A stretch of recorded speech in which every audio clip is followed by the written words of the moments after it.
Sahabat, di era pandemik, soal geopolitik tak ada yang lebih mengejutkan dibandingkan peristiwa di Afghanistan.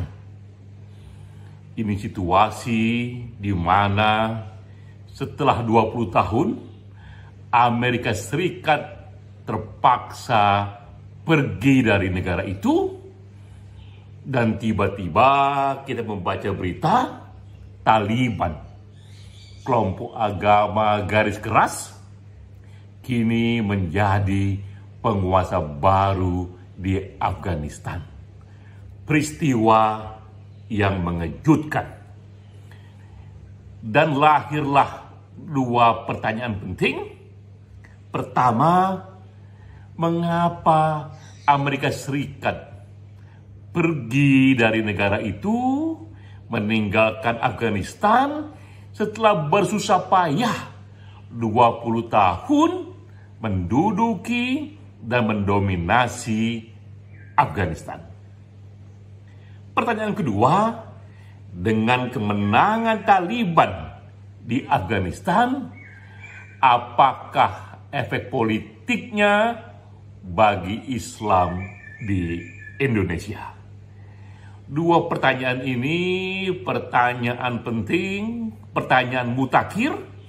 Dengan menjawab dua pertanyaan ini, kita pun terbuka mata untuk memahami realitas politik baru. Saya mulai dengan menjawab pertanyaan pertama. Mengapa akhirnya setelah 20 tahun Amerika Serikat meninggalkan Afghanistan? Jawabannya karena zaman sudah berubah. Pola geopolitik 1.0 tidak lagi efektif. Ini istilah geopolitik 1.0 saya ciptakan sendiri untuk menggambarkan pola dominasi gaya lama, yaitu pemerintahan adik kuasa mendominasi satu negara secara militer. Ia duduki negara itu secara militer. Ia pun kemudian menciptakan pemerintahan boneka yang ia bisa setir. Lalu pemerintahan itu, luar negeri, Amerika Serikat, mencoba ikut melakukan pembangunan di negara itu dengan asumsi negara yang didudukinya itu dengan pemerintahan domestik yang ia setir pada waktunya bisa menciptakan negara baru yang modern, Afghanistan yang modern. Itulah asumsi dari geopolitik 1.0 dan Amerika melakukannya selama 20 tahun. Apa hasilnya? Hasilnya adalah nehi, kosong belaka hasilnya, karena politik 1.0 ini, geopolitik 1.0 ini, biayanya minta ampun mahalnya, sementara benefit, baik benefit politik, ekonomi, ataupun kultural, tidak nampak, tidak sebesar kos yang dikeluarkannya. Saya punya data di sini, saya bacakan beberapa data kos soal ekonomi dan kos manusia. Saya mulai dengan kos ekonomi. Selama 20 tahun mendominasi Afghanistan, Amerika sudah menghabiskan dana sebanyak 2,3 triliun US dollar. Ini sekitar kira-kira ekuivalen dengan 30.000 triliun rupiah.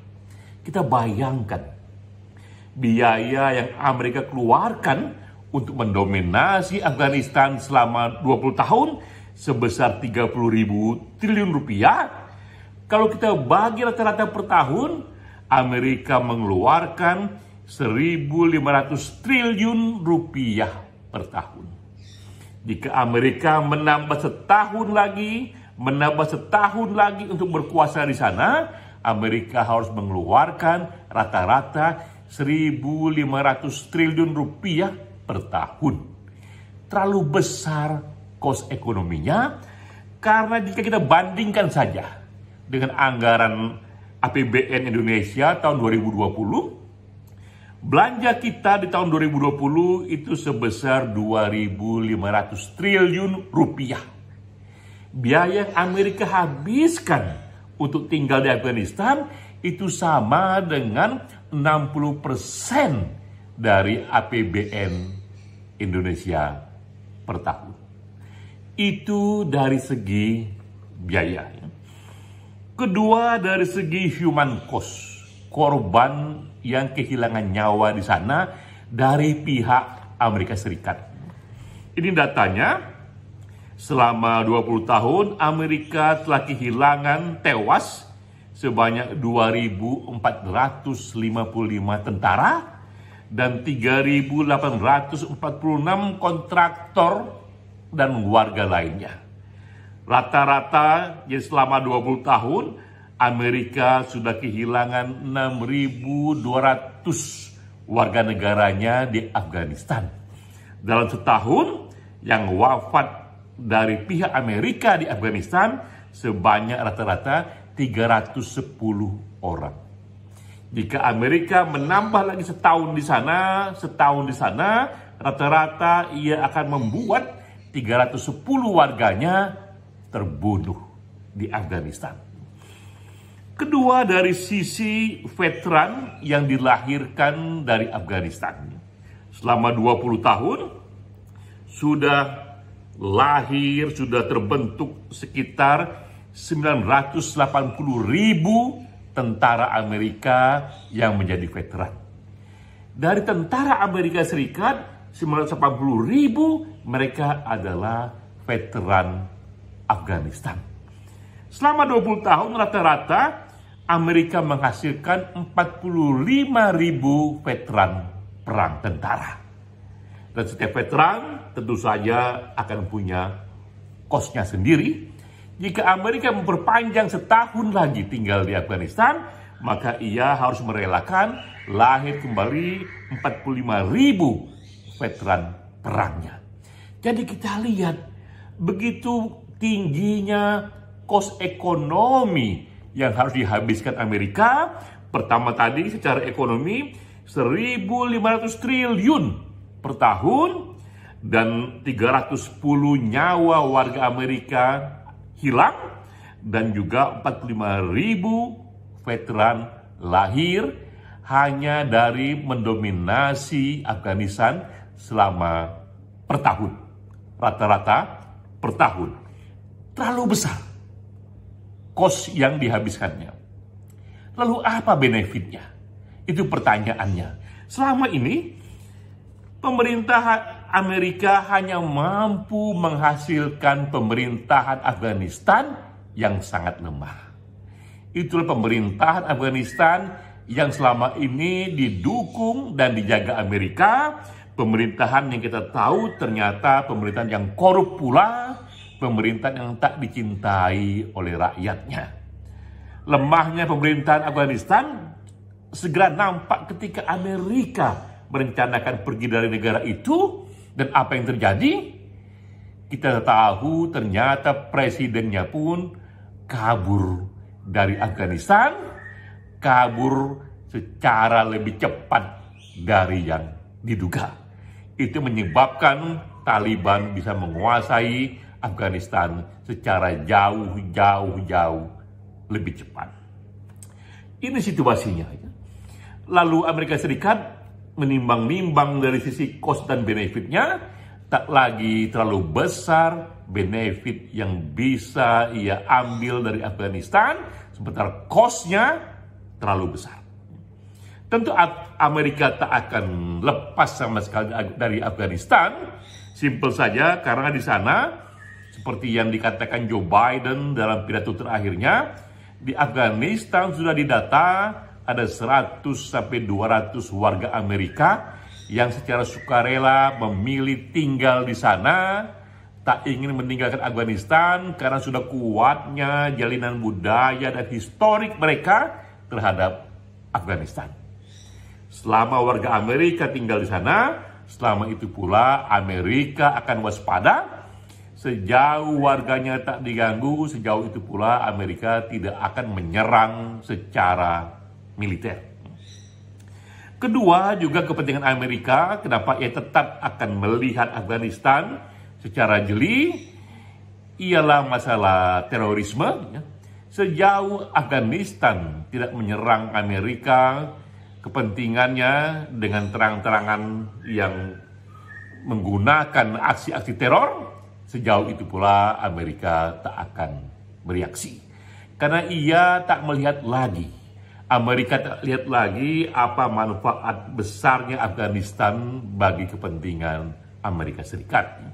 Memang di sana diketahui ada mineral, ada tambang, cuma sudah dihitung-hitung, di situ kira-kira kekayaan tambangnya sekitar 1.500 triliun rupiah, bahkan jauh lebih kecil ketimbang spending yang sudah dihabiskan Amerika selama 20 tahun.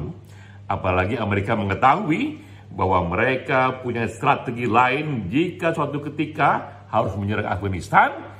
Tidak lagi perlu peperangan di darat yang akan membuat banyak sekali tentaranya mati, tapi cukup dengan serangan udara, dengan remote control, bom-bomnya yang canggih sekali, dengan drone-nya itu yang bisa jauh lebih efisien.